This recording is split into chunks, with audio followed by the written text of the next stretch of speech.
नीलाचल निवासाय नित्याय परमात्मनि बलभद्र सुभद्राभ्याम जगन्नाथाय ते नमः।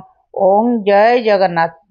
नमस्कार सांग माने जय जगन्नाथ। आज होची प्रभु माने सबू नीलाद्रि विजय करिवे। आज महाप्रभु रथरु विजय करिवे बड़ देउल को। ठाकुर मानक सुनावेश और अधरपणार परदिन श्री विग्रह माने गोटी पहंडी श्रीमंदिर को विजय करी रत्न सिंहासन अधिष्ठित होइथांती। शास्त्र रे अछि द्वादशी दिन महाप्रभु नीलाद्रि विजय करती, किंतु प्रकृत रे द्वादशी दिन विजय न करी त्रयोदशी तिथि रे नीलाद्रि विजय होता है। यही परंपरा दीर्घ अनेक वर्ष धरी अनुष्ठित होई आसुछि। नीलाद्रि विजय दिन श्री जगन्नाथ लीलार एक अत्यंत मधुर भावपूर्ण अध्याय देखा मिले।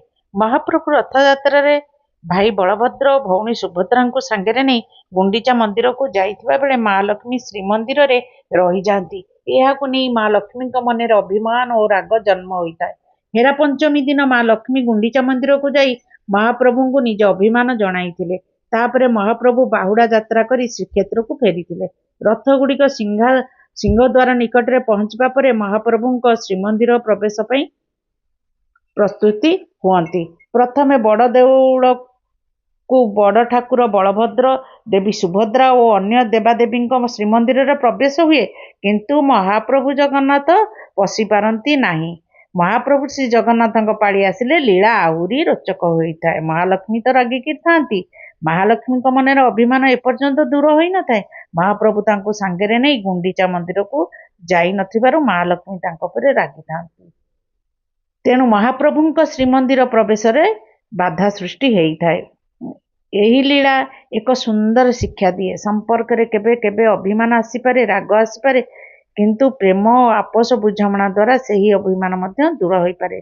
सेही परि जगन्नाथ और लक्ष्मी मध्य रे भी यही परि होई थाए। महाप्रभु श्री जगन्नाथ माँ लक्ष्मी अभिमान को सम्मान दियंती, तांको बुझाइबा पई प्रेमर सहित अनुरोध करती। शेष में महाप्रभु पक्षरु माँ लक्ष्मी को रसगोला भोग अर्पण करा जाई था। यही मीठा भोग को प्रेम, सम्मान, क्षमा और मिलनर प्रतीक भावे भक्त माने देखती। माँ लक्ष्मी मनर अभिमान दूर होता है। शेष में महाप्रभु श्रीमंदिर द्वार खोली था। यही मधुर मिलन दृश्य भक्त मानकर हृदय को भक्ति और आनंद भरी दिए।